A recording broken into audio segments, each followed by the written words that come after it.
Iya, hingga pertengahan tahun 2016 sudah terjadi rentetan kasus kejahatan.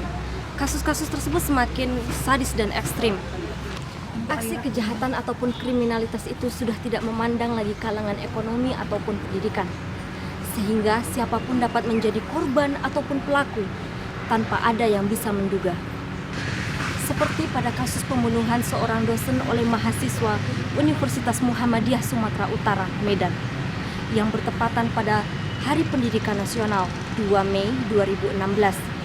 Bukan peringatan yang dilalui, melainkan peristiwa berdarah yang menodai hari istimewa tersebut.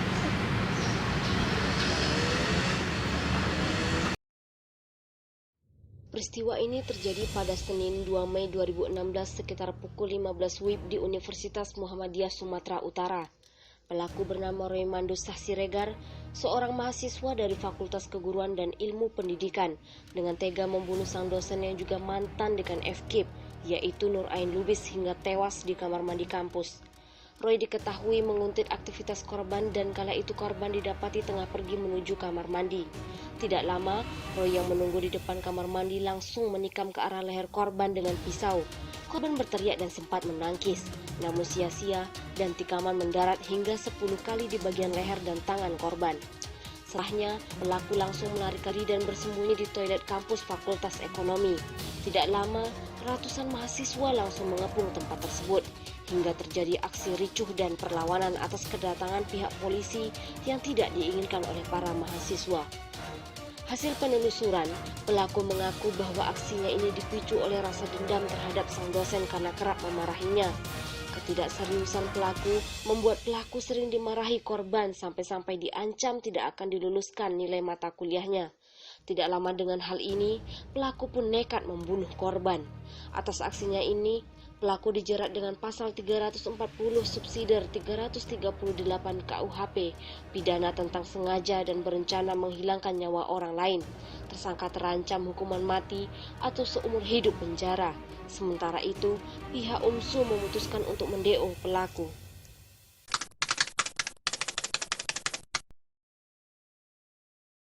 Yang pasti melihat kondisi itu, fenomena itu sangat miris sekali ya, karena hal tersebut sangat mempermalukan dunia pendidikan.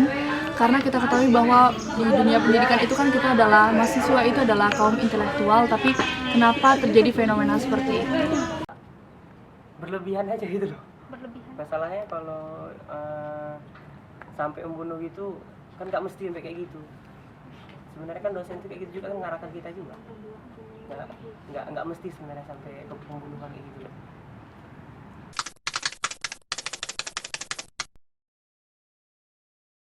Tidak logis bagi saya ketika seorang pendidik dan seseorang yang melalui proses pendidikan itu melakukan tindakan kekerasan gitu ya. Dosen ini sebenarnya dia cuma memberikan wanti-wanti. Aturannya sebenarnya udah jelas bahwa mahasiswa kalau ke kampus harus berseragam begini resmi gitu, istilahnya ada aturan-aturan yang harus diikuti. Tapi ternyata memang si mahasiswa ini tidak mengikuti apa yang dikehendaki oleh aturan. Sebenarnya sih mahasiswanya itu mungkin menanggapinya itu sebagai ancaman gitu.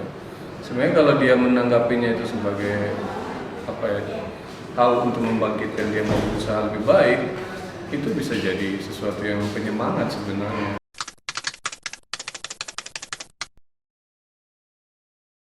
Kalau itu sih nggak wajar ya kan, soalnya ini mahasiswa tuh datang untuk belajar mencari ilmu, jadi dia tuh untuk mendapatkan ilmu tuh tidak harus dengan diancam-ancam kayak gitu. Kalau diancam kayak gitu dia tuh jadinya tuh susah mendapatkan ilmu. Enggak juga sih ya, kan secara betul kita kuliah kan ya kayak kita bayar ini bayar itu gitu kan, kita dapat hak lah istilahnya kuliah gitu kan. Perlu diketahui juga atas dasar apa dosen ini mengancam mahasiswanya untuk tidak meluluskan itu.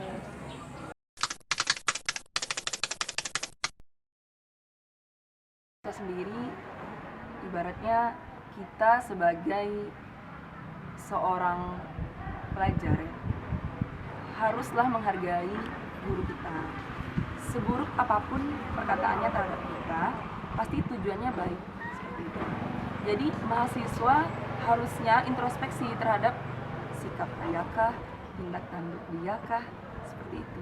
Jadi pertanyaannya tadi kembali kepada mahasiswanya, bahwa apa yang kita perbuat yang akan kita dapat, seperti itu. Nah, jadi ibu melihat dari dua belah pihak lah, mahasiswa juga harus tahu diri, ya, bagaimana berkomunikasi, bagaimana tata krama, jadwal, kalau cara menelepon itu bagaimana cara